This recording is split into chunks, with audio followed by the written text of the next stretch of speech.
One World Trade Center, New York City. Friday, February 26, 1993. The basement garage was a scene of utter destruction, cloaked in thickening smoke. A woman, alone, trapped and bleeding, called police. There were many panicked calls to the NYPD that day, as real life took on the trappings of a disaster movie.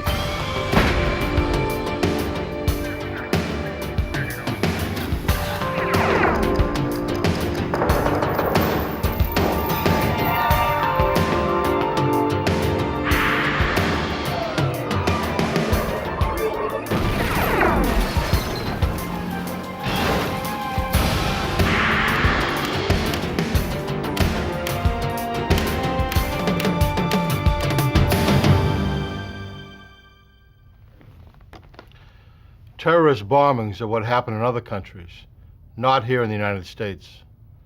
And yet, in 1993, it happened in New York City. The World Trade Center bombing rattled our notion of domestic security. It shook the foundation of our belief that we're not vulnerable to terrorism. The cracks it caused in our self-confidence can never be repaired. If it happened once, could it happen again? It was the question in everyone's mind, but no one dared to say it aloud. I'm Jim Kellstrom, former director of the FBI's New York office. Somewhere in a crater, 5 stories deep, in wreckage a block wide, lay the key to the bomber's identity. At least, that's what investigators hoped.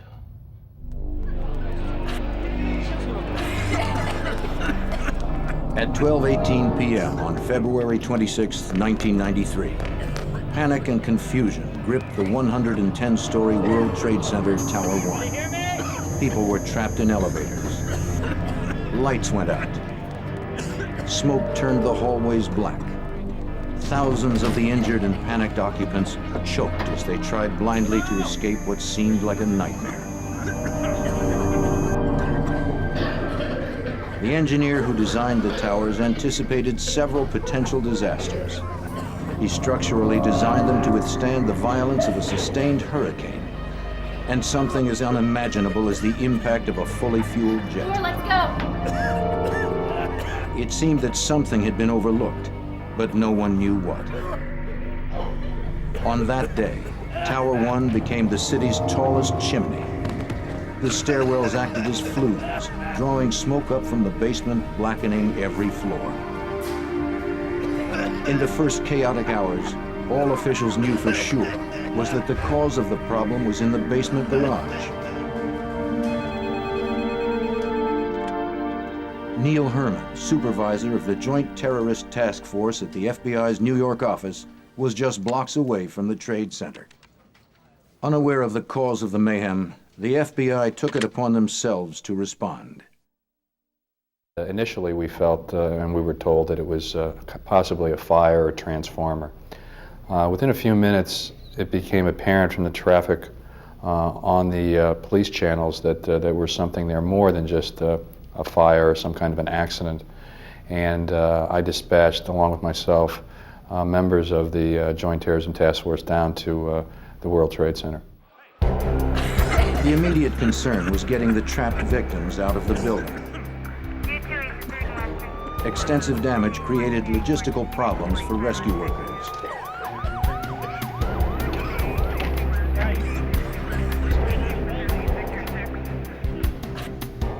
Many of those inside struggled to make their own way to safety.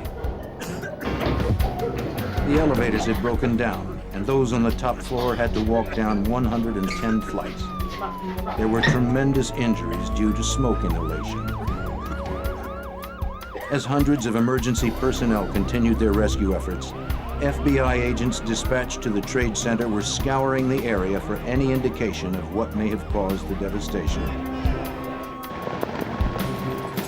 The destruction was massive. The city streets around the complex were buckling. The Vista Hotel, which rests between the two towers, had sustained tremendous amounts of damage.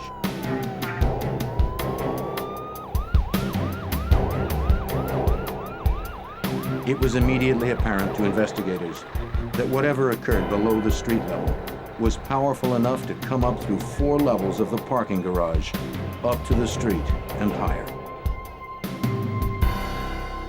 Special Agent Chuck Stern of the FBI's Counterterrorism Branch began the process of organizing the investigation. It started to look like it might be an explosion, a criminal explosion. I would say maybe within an hour of the blast. And then, of course, more and more information kept coming back. You know, we had our special agent bomb technicians from the FBI were down there and, you know, working with the bomb squad from the city police department, and you know, they were reaching the same conclusion that, you know, this is what it appeared to be. By early that evening, 200 agents and lab personnel from the explosives unit at FBI headquarters were flown in to assist the hundreds of ATF and NYPD bomb squad technicians already at the scene. Locating survivors and getting them out was the only concern. The rescue effort was largely focused in the garage area. As they slowly made their way through the wreckage, rescue workers were shocked and relieved to find survivors.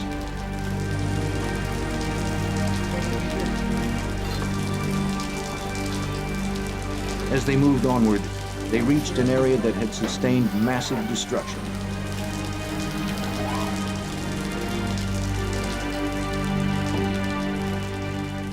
FBI, ATF, and NYPD bomb technicians had suited up in protective gear to aid in the search. Some carried thermal imaging cameras to scan for bodies trapped in the rubble. The discoveries became more gruesome.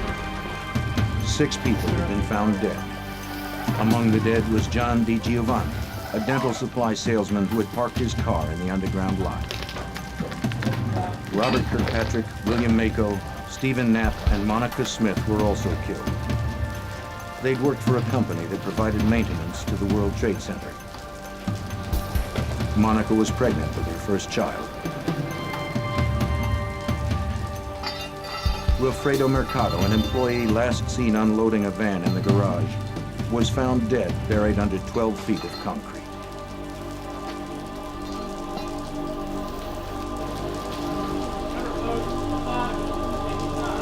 Inside the garage was an apocalyptic scene. Debris and concrete were scattered 100 yards in all directions. Hundreds of cars had been demolished, and small fires erupted from spilled gasoline.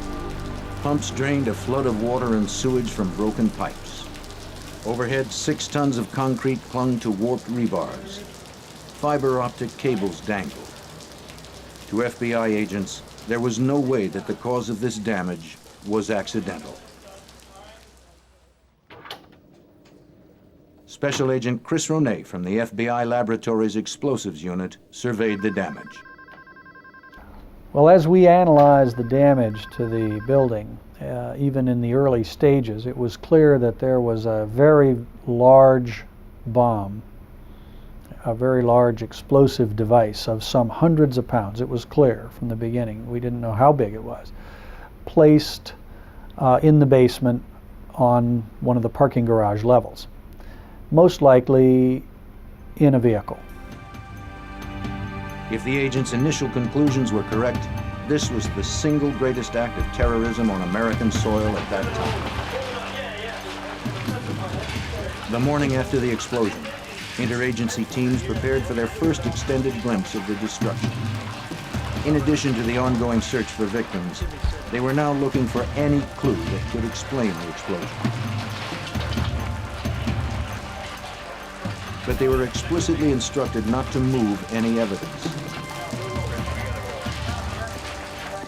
The structural integrity of the lower levels was severely weakened. Any disturbance might cause what little support there was remaining to collapse on those inside. The floor of the B2 level of the garage had collapsed, sending hundreds of cars from 3 parking levels down several stories. All the vehicles came to rest at the bottom level, crushing the tower's refrigeration room. Actually, the engineers told us that that debris that was piled around the columns, sort of like a soda straw stuck into a pile of sand. And you couldn't remove the debris because that would remove what little support was present and that was holding the Vista Hotel up. Construction crews spent hours reinforcing the walls and columns in the parking levels so that agents and investigators could safely explore the scene.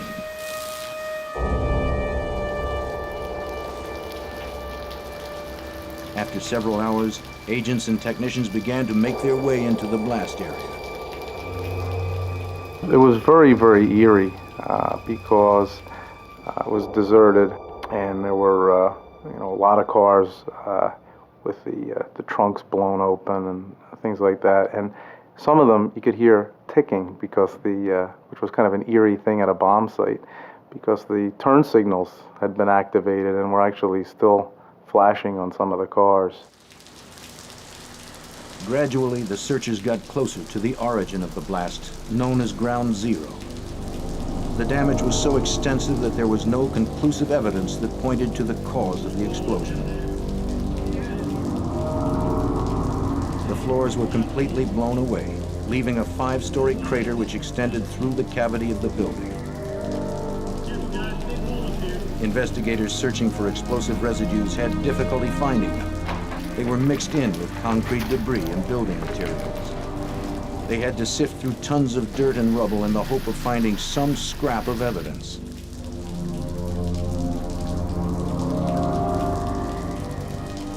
Hundreds of damaged vehicles were swabbed and vacuumed in search of residues. Agents persisted. Somewhere in the devastation were answers. As the images of the World Trade Center bombing were broadcast around the nation, people reacted with horror and disbelief. America's innocence had been shattered. The United States joined the list of countries hardened by terrorist attacks. Desperate to catch the bombers, the city placed a bounty on their heads, $200,000, the largest in city history. By Saturday morning, the FBI had set up a command post specifically for this investigation. Every available agent was assigned to the case. They had received hundreds of leads. Most were callers who described suspicious neighbors. Numerous groups had phoned in to claim responsibility. Though most of these leads appeared to be dead ends, they all had to be pursued.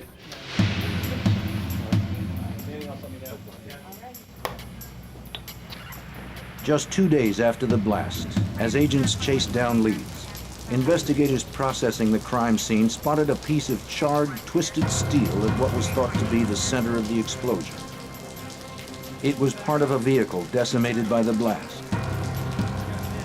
Perhaps from the vehicle that delivered the bomb. VIN number here. Investigators noticed a series of digits stamped onto the metal debris.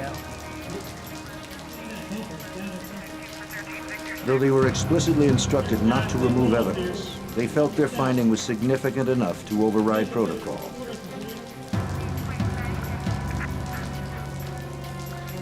The metal debris was loaded onto a stretcher and hoisted up to the top of the crater. Once it was on the surface, agents rushed the finding to a forensics laboratory set up by the NYPD Crime Lab.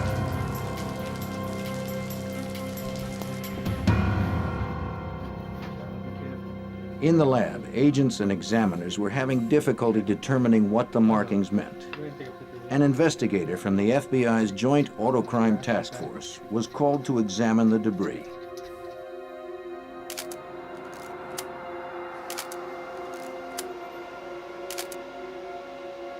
I think it's 729. His analysis would provide the first major break of the investigation. He called Special Agent Stern immediately. He says, "Chuck, I looked at this and I said to the person who was showing it to me, 'My man, you don't know what you have here. This is a confidential vehicle identification number.'" Confidential VIN numbers are as unique to a particular automobile as fingerprints are to a person.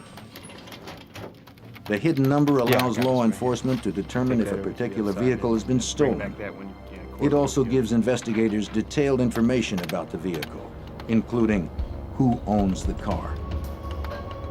Within 15 minutes, investigators were able to enter the confidential number into the National Crime Information Center computer, which lists all vehicles that have been reported stolen. A response quickly came back. The number belonged to a Ford Econoline van that had been reported stolen from DIB Leasing in Jersey City, New Jersey.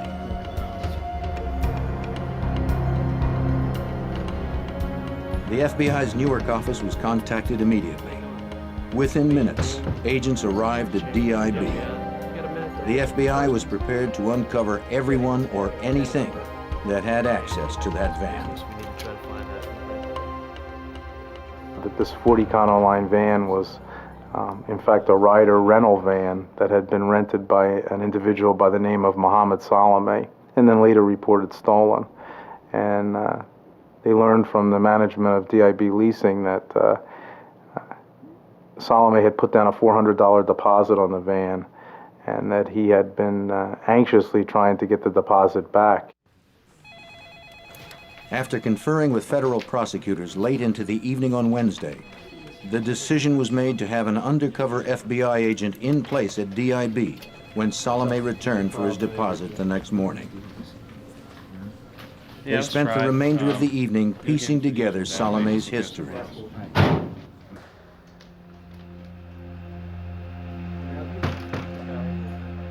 They learned that Mohammed Salome was a 25-year-old immigrant of Palestinian descent.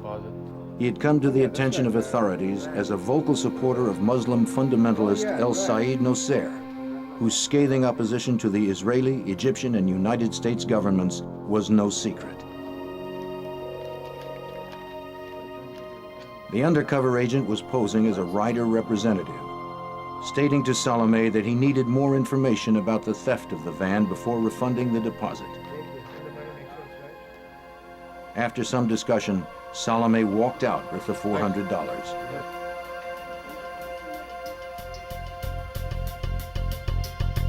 As he stepped out of the office, dozens of FBI agents who had been monitoring their discussion descended upon Salome. Less than 1 week after the bombing, the FBI had a suspect in custody. Salome said little to the agents who questioned him about the bombing. They knew it was probable that he had not acted alone.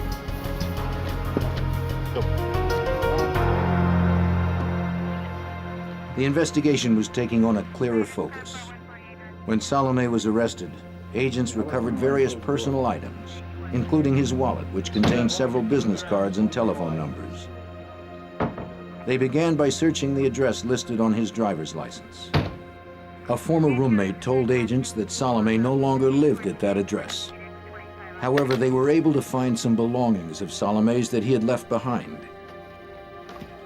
There were news clippings and photos relating to Nosser, and a photo of him and Nosser together.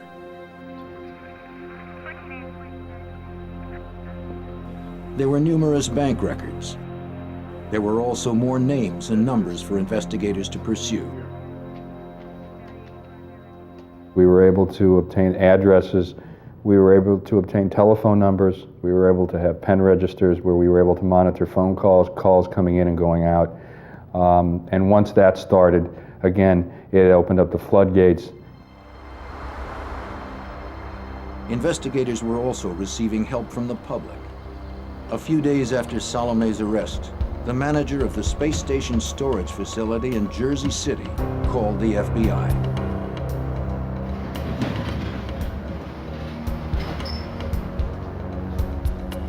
Individuals who rented Unit 4344 had received several deliveries from chemical companies just prior to the Trade Center blast. The manager ordered a key and opened the unit. Inside, he found what he thought to be bomb-making paraphernalia. FBI agents would reach the same conclusion. Inside, investigators found several compounds which could be used for making explosives. Their findings were sent to the FBI lab for analysis. There were also many other leads that emerged from the search of the storage facility. Receipts for the chemicals, bank and phone records, and an unexpected bonus, a log of the suspect's comings and goings. To enter the facility, each tenant was required to punch in their special access code on a keypad located at the entrance. Each time a tenant punched in his number, it was recorded in a computer system. Agents could determine each time Unit 4344 was accessed. Meanwhile, police assembled a lineup. Doug Melvin, manager of the space station, identified Mohammed Salome as the man who rented the locker.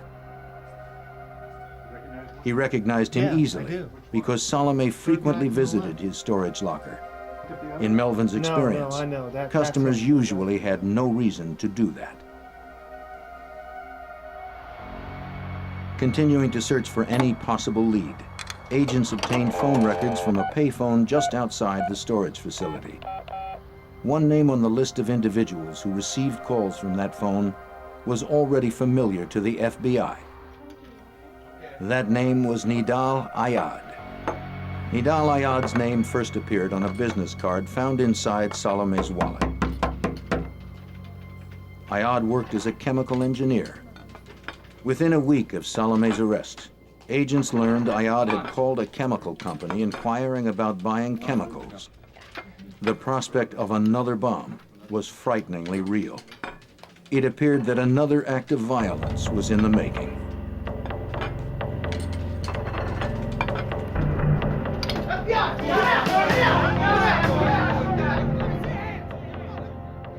Agents felt they had sufficient information to obtain a warrant for Ayad's arrest.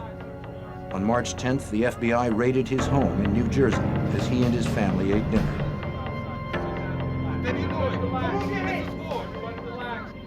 After searching his home, agents quickly made their way to his place of business, Allied Chemical.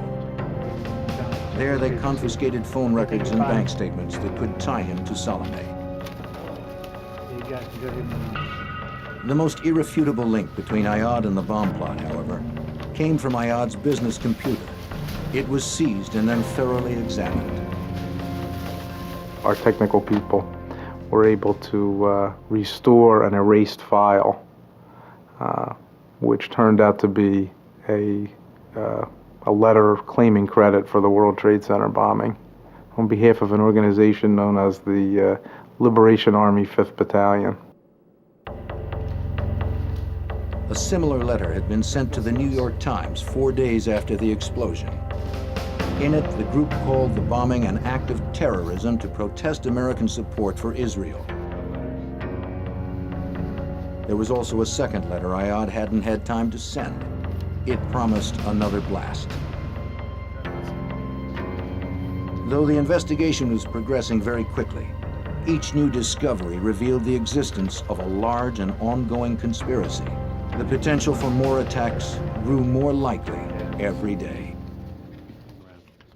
As the FBI tried to learn more from their prime suspects in the World Trade Center bombing, Salome and Ayad continued to stonewall their efforts. Analysis of all the confiscated phone records led investigators to an apartment in Jersey City. The landlord who owned the apartment at 40 Pamrapo Avenue confirmed that Salome and another individual rented the apartment from early January of 1993 until the end of February, just 2 months later. The landlord could not confirm the identity of Salome's roommate, whose name he knew only as Rashid. Most likely, that name was an alias. A search warrant was quickly issued. After executing the warrant, agents discovered that 40 Pamrapo Avenue was the bomb factory, the place where the conspirators mixed an explosive powerful enough to rock the World Trade Center.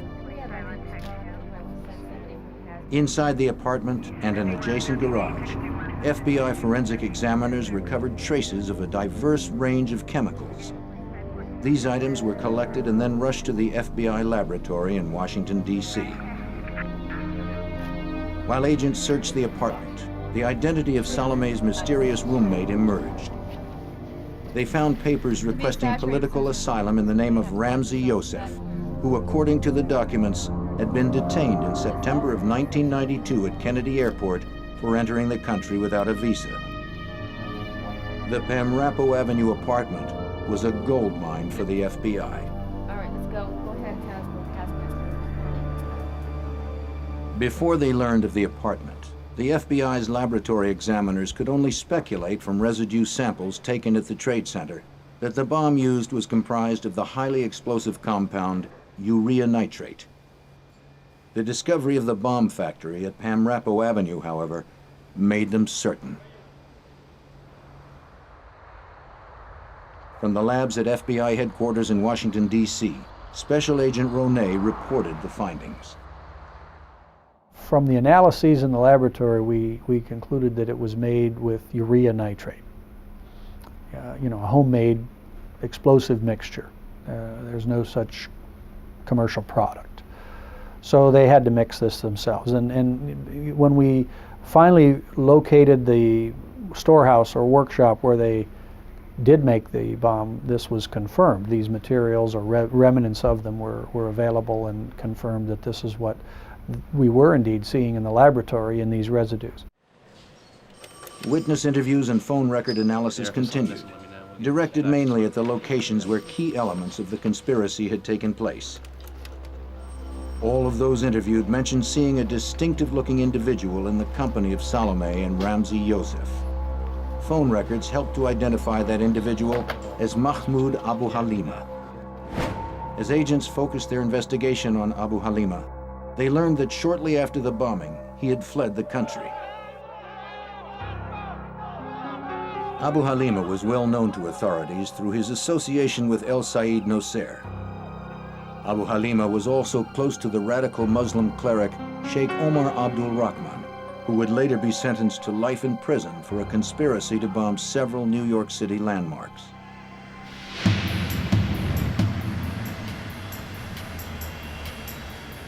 Soon after agents learned that Abu Halima had fled the country, Egyptian authorities contacted the FBI to say that he'd been arrested and detained in Cairo.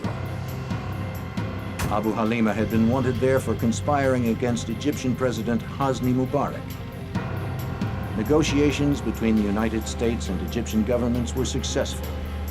Agents flew to Egypt and took Abu Halima into FBI custody. When he was turned over to FBI agents, his hands were cuffed and his head was entirely covered. He told the FBI that he thought he was being taken out to be shot. Relieved to now be in their custody, he spoke to agents on the flight back to New York. He did make several statements that were used against him at trial. One of the key things that he said was, about Rashid, who was later determined to be an alias used by Ramzi Youssef. Abu Halima told Stern that he and Youssef had met in Afghanistan at a secret camp for the Mujahideen Muslim Freedom Fighters, a training ground for international terrorists. At every step of the investigation, Ramzi Youssef's name appeared. He was a known international terrorist and an expert with explosives.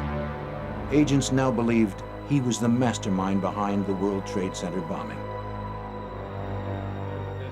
The FBI began searching for Youssef. They soon learned that he fled the country the night of the Trade Center bombing. An international manhunt for Ramzi Youssef had begun.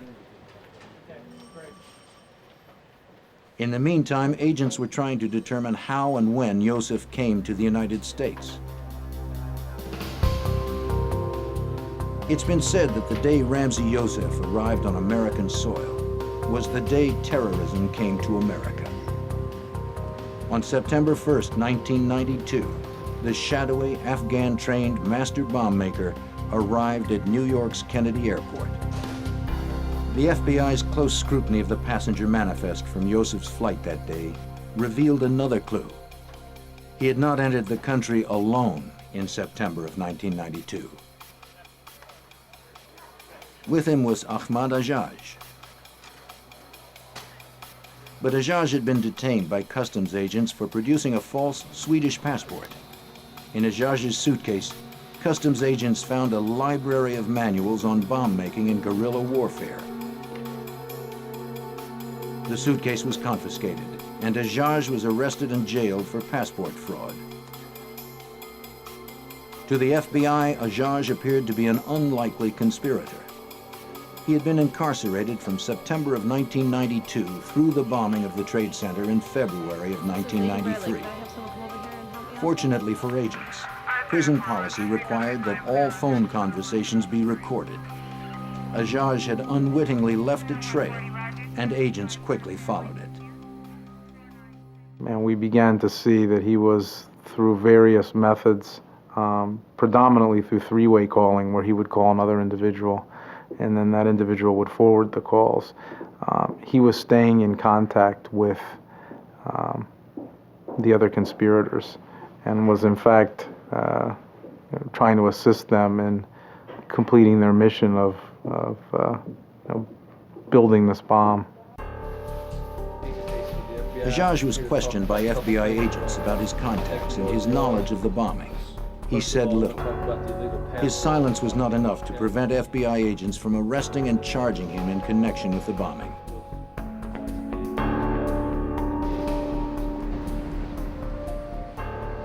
With 4 conspirators now in custody, authorities decided to bring them to trial while the search for other bombers continued. In September of 1993, 6 months after the bombing of the World Trade Center, Salome, Ayad, Abu Halima, and Ajaj appeared in federal court in New York City. By the time that the trial started in September of 1993, we really had to have 2 investigations in one. We had to have an investigation basically continuing to identify those responsible, locate those that were also charged that were fugitives, and also prepare for a 6-month trial that ultimately ended in March of 1994. By this time, examiners had processed numerous crime scenes. The World Trade Center, the storage facility, and the bomb factory. 70% of the van that delivered the bomb had been collected.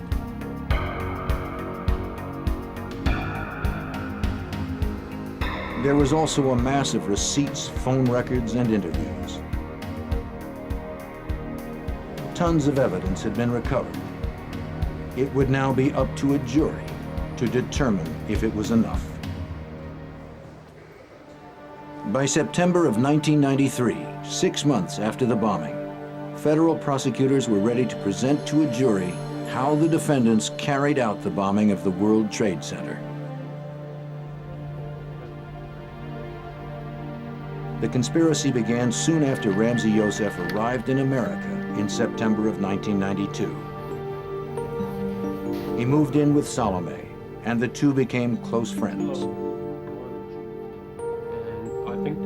The friendship was founded on a mutual hatred of Israel and a desire to disrupt U.S. support of the Israeli government. They chose the World Trade Center as the stage for articulating their political agenda. The World Trade Towers are the city's tallest buildings, rising a quarter mile above the pavement. In addition to the 2 towers, the complex includes the Vista Hotel, numerous underground shopping areas, and entrances to the subway lines that connect New York and New Jersey. Below that are 5 parking levels, each level containing more offices and businesses. The terrorists decided the bomb could cause the most damage, claim the most lives, by being placed in the garage. The plan was put into effect. Receipts showed that in November, Youssef used an alias to buy chemicals. Throughout the winter, he would order more as he honed the formula for his bomb and worked out the plan of attack. Where are the exits? The chemicals were delivered to space station storage. Salome or Youssef would sign for them, using aliases to make sure that no paper trail could lead to them. Youssef was desperate for the bomb-making manuals and Ajaj's confiscated luggage. Youssef developed a clever 3-way calling system to hide the trail from Ajaj's prison phone in New York City to his New Jersey apartment.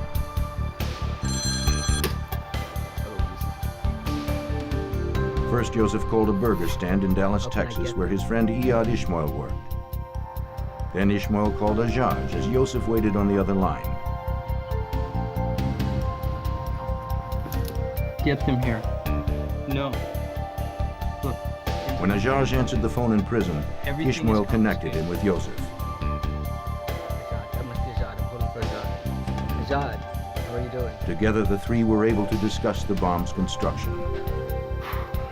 I don't have the plans. The jury was methodically being shown the lengths to which the bombers had gone to protect themselves. These bombers would not be deterred. The prosecutors continued.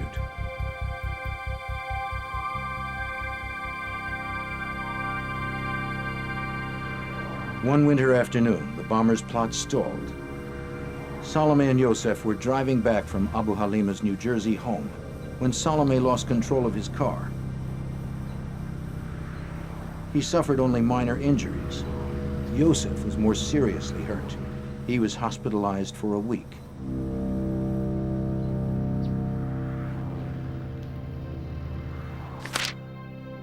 Yosef made calls to chemical companies from his hospital bed. The FBI learned who he called and when through hospital phone records. As Yosef recuperated, Salome, Ayad, and Abu Halima drove deep into the Pennsylvania woods. Here they tested a prototype of their deadly mixture.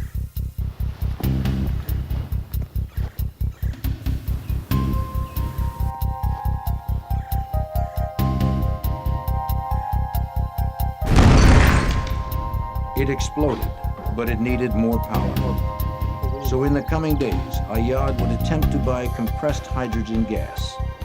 Hydrogen is so commonly used in Middle Eastern terrorist bombings that it's considered a signature. Even though Ayad worked as a chemical engineer, he had problems finding a company that would sell it to him.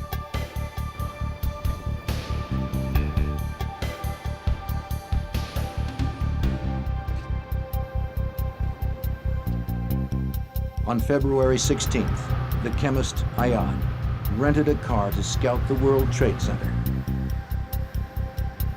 Salome's fingerprints on the wheel revealed that he drove. His prints were also on the parking ticket for the garage's B2 level. A sketch found later showed Ayad had made a rough drawing of the floor plan.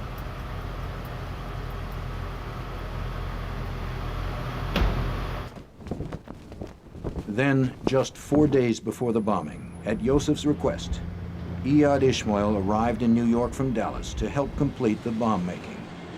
Ishmael would also drive the vehicle carrying the bomb into the garage. He was Yosef's trusted friend, and he had been a New York City cab driver.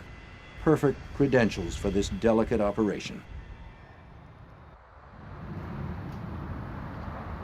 On February 23rd, Salome went to DIB Leasing and rented a 10-foot Ford Econoline panel van.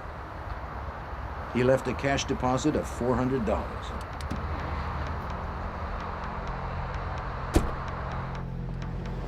Construction of the bomb was nearly complete. There was one more reconnaissance visit to the World Trade Center garage.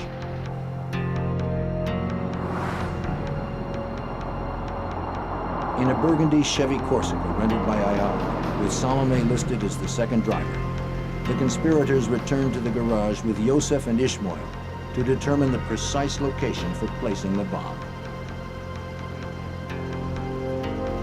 Jurors were shown another garage claim ticket that confirmed the time of the visit, the make of the car, and the garage level they parked on, the B2 level. Meanwhile, Ayad had managed to reach a firm that would sell him compressed hydrogen. He ordered 3 large tanks, which were delivered to the space station storage the next day.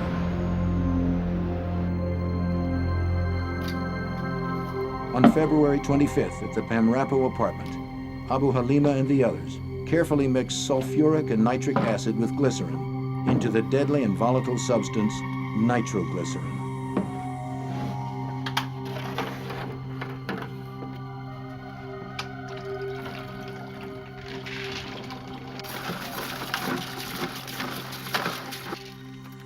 They mixed an estimated 1,200 pounds of urea crystals with several gallons of nitric acid.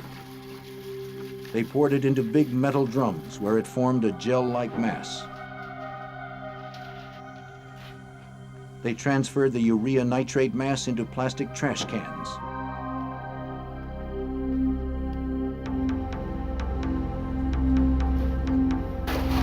The others had backed the van down the driveway behind the house and up to the apartment door.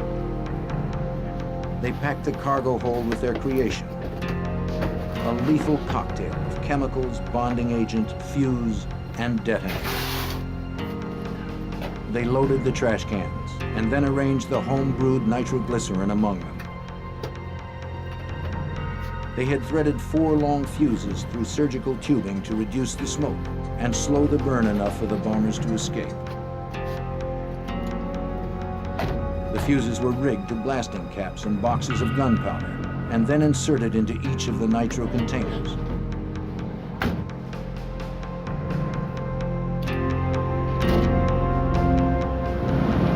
All that was missing was the hydrogen, which was used to make the blast even more devastating. In the Ryder van, followed by Ayad's Corsica, they drove to the space station to pick up the hydrogen. They loaded it carefully in the van, propping the 3 red tanks behind the boxes of nitro against the rear doors.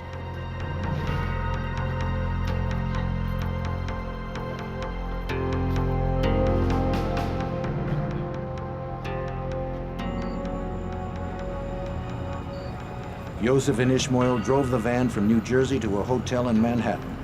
Hotel records show that Ishmael had reserved a room for the night on February 25th. They parked it out back for the night, hidden from view. At 10 that evening, from his home in Jersey City, Salome informed New Jersey police that the van had been stolen. He spun a story about parking it at a grocery store and coming out to find it gone. Later that night, he met with police to document the loss. He knew he would need a valid police report if he was going to get his deposit back. Agents learned that Salome had purchased a child's airline ticket abroad because it was all he could afford. He needed the van deposit back so he could upgrade the ticket to an adult fare. With the vehicle having been reported stolen, everything was in place. The bombers took their last drive to the World Trade Center.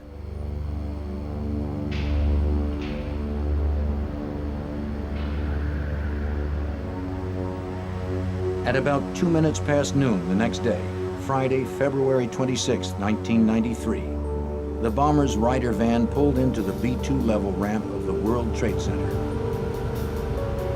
The burgundy Corsica followed.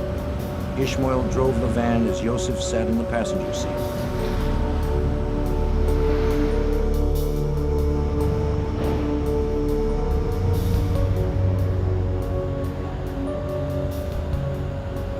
They pulled the van into a space normally occupied by a New York Port Authority van.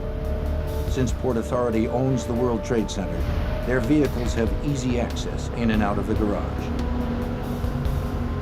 The getaway car waited nearby.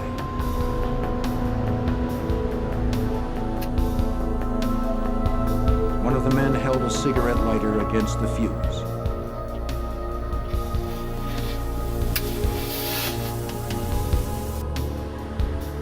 As it began to burn, they rushed to the Corsica and pulled away. The flames raced along, an inch every 2.5 seconds, silent and almost smoke-free because of the surgical tubing.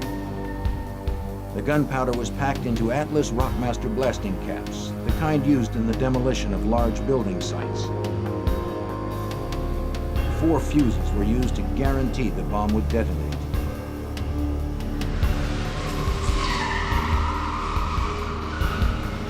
Yosef, Ishmael, and the others exited the garage a few seconds before the blast. At 12:18 p.m., the months of planning this destruction was about to become a reality.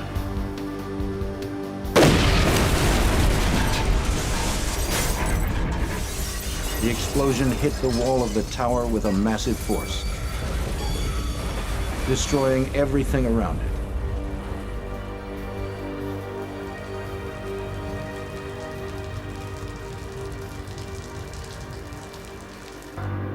Later that day, as rescue workers and investigators were still responding to the scene, Yosef sat safely aboard an airplane to Pakistan, and Ishmael aboard a plane to Jordan. Within days, Abu Halima had also fled.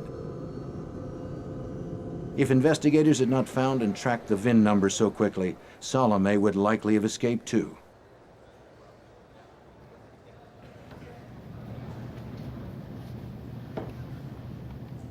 Over the course of the 6-month trial, the jury heard from 206 witnesses and reviewed a total of 10,000 pages of testimony.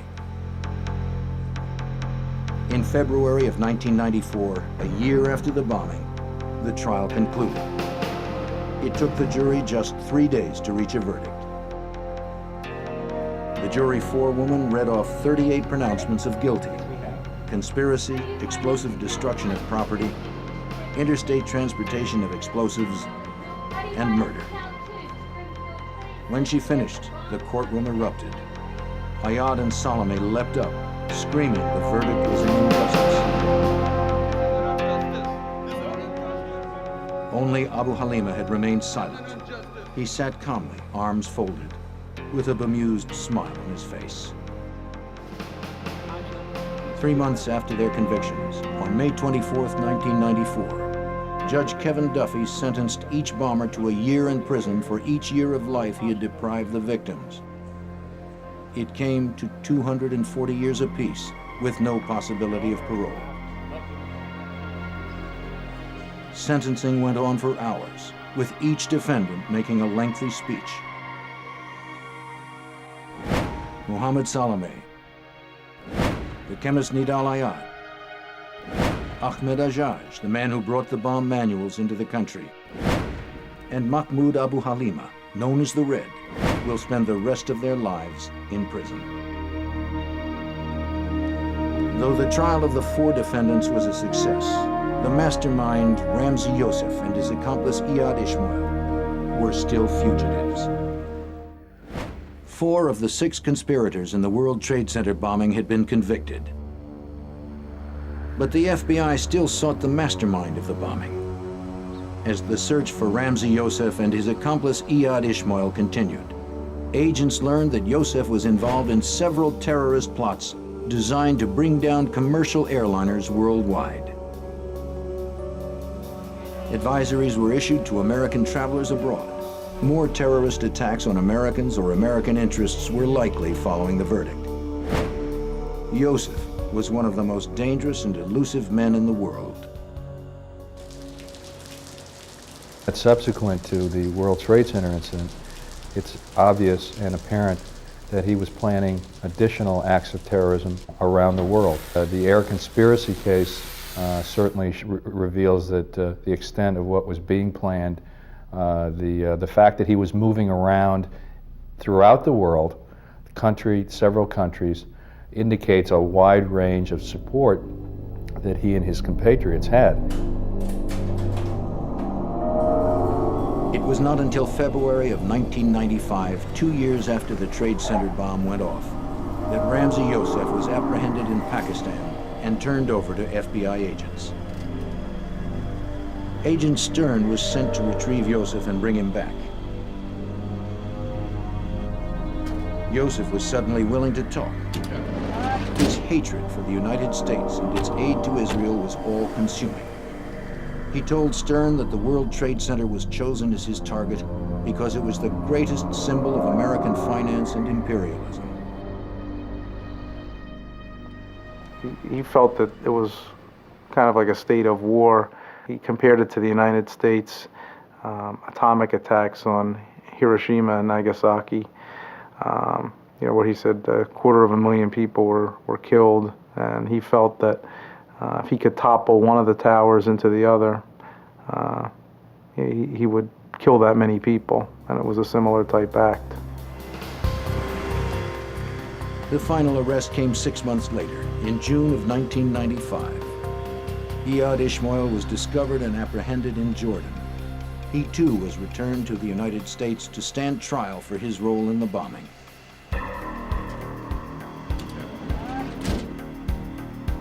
Yosef and Ishmael were tried together in New York City. In January of 1998, after being found guilty of the same 38 charges that the other defendants had faced, a judge sentenced the two to life in prison with no possibility of parole. The judge, calling Yosef an apostle of evil, ruled that Yosef should serve the remainder of his life in solitary confinement. Only a life of solitude could prevent Yosef from conspiring to kill again. With the major conspirators imprisoned for life, the FBI and other law enforcement agencies have had a chance to reflect on the magnitude of this investigation. Well, the World Trade Center case really, in many ways, was a real wake-up call for law enforcement. It was the largest single act of international terrorism in the country. And although terrorism has been here for many years, certainly on the scope that we saw the World Trade Center was something that was unique and certainly much more horrific than we've seen in the past. The bombers did $550 million worth of destruction to the World Trade Center. The financial damage caused by the disruption of national and international business was also deeply felt. America had been jolted from its belief that international terrorist attacks don't happen on American soil. By bringing such a complex and far-reaching conspiracy to a close so quickly, the FBI sent a message around the world. The taking of innocent lives will never be tolerated.